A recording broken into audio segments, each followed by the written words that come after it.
Front ముందు భాగాలు కుట్టుకునేటప్పుడు cross belt attaching చేసుకోవాలి. ఫస్ట్ క్రాస్ బెల్ట్ అటాచింగ్ చేసుకున్నాక ఇలా చక్కగా ఒక కుట్టేసుకుంటే అయిపోతుంది. బోటిక్ స్టైల్లో ఉంటుంది. ఇంకా మన చేతుల్లో పని అది నీట్గా ఉండాలన్నా ఎలా ఉండాలన్నా చాలా నీట్గా అయితే మనం కుట్టుకోవచ్చు. ఇలా ఫస్ట్ ముందు భాగానికి క్రాస్ బెల్ట్ అటాచింగ్ చేసుకున్నాక షోల్డర్ పై నుంచి ఇలా మలుచుకుంటూ రావాలి. లోపల వైపు మలవాలి. సీదా మలుచుకోవాలి లోపలికి. అలా మలుచుకుంటూ వచ్చి ఈ పీసులు రెండు సేపు పట్టిలే వస్తాయి. అవి రెండు పట్టుకున్నామంటే పట్టుకొని చక్కగా ఒక కుట్టేసుకుంటూ పోవాలి. ఎంత కొత్త వాళ్ళకైనా చాలా ఈజీ లోడింగ్ చేయడం అంటే.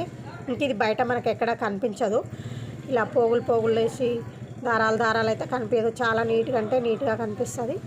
ఈ విధంగా చేసుకున్నాం అనుకో బ్లౌజ్ చాలా ఉంటుంది. ఇంకా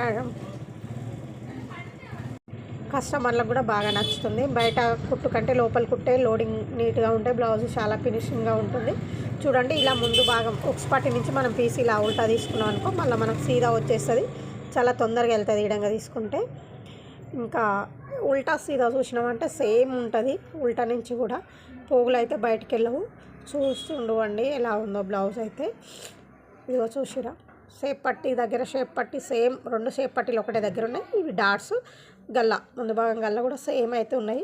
అలా ఎగుడు దిగులు లేకుండా చూసుకొని వెనక సైడ్ నుంచి చూసుకున్నట్టయితే వెనక సైడ్ నుంచి కూడా మనకు చాలా నీట్గా అనిపిస్తుంది. దారాలు అటాచింగ్ చేసినట్టు ఎక్కడ కనిపించదు. చూడండి సేమ్ బోటిక్ లాగానే ఉంటుంది.